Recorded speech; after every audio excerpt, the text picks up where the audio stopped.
এখান থেকে যদি বাঁচতে চাও পরিষ্কার ভালো করে কানের মধ্যে ঢুকিয়ে নাও, ফাআম্মা মান আ'তা ওয়াত্তাকা ওয়া সাদ্দাকা বিল হুসনা। কোন মুফতির অনুসরণ করো? ইউফতিকুম, আল্লাহ তাআলার চেয়ে বড় মুফতি, বড় ফতোয়া আর কেউ দিতে পারেন না। তিনি ফতোয়া দিচ্ছেন। ওয়া ইউফতিকুম, আমি তোমাদেরকে ফতোয়া দিচ্ছি। ফাআম্মা মান আ'তা, আমার জন্য নিবেদিত হও। ওয়াত্তাকা, আমাকেই শুধু ভয় করো, মৃত্যুকেও ভয় করতে হবে না। মাঝে মধ্যে আমাকে লোকেরা জিজ্ঞেস করে, রিমান্ডে আমাকে জিজ্ঞেস করেছিল, মৃত্যুকে ভয় পান না? আমি বললাম না, পাই না। বলছে কেন, আপনার মুসলিম না? আমি বললাম হ্যাঁ, মুসলিম হিসাবেই তো পাই না। বলছে কেন পান না? আমি বললাম আমি আল্লাহকে ভয় পাই, এই জন্য আমি মৃত্যুকে ভয় পাই। যে আল্লাহকে ভয় পায় তার মৃত্যুকে ভয় পাওয়ার কোনো প্রয়োজন নেই, কারণ তার কাছে মৃত্যু তো একটা পিঁপড়ার কামড়ের চেয়েও সহজ। বেলাল রাদিয়াল্লাহু তাআলা আনহু মৃত্যুর যন্ত্রণায় ছটফট করছেন। চিকিৎসকরা, পরিবারের লোকরা জিজ্ঞেস করছেন আর কিছু করার আছে?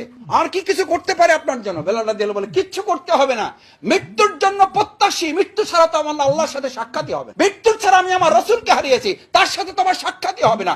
মৃত্যুর দুয়ার ভাঙা ছাড়া তো আমি জান্নাতে প্রবেশই করতে পারবো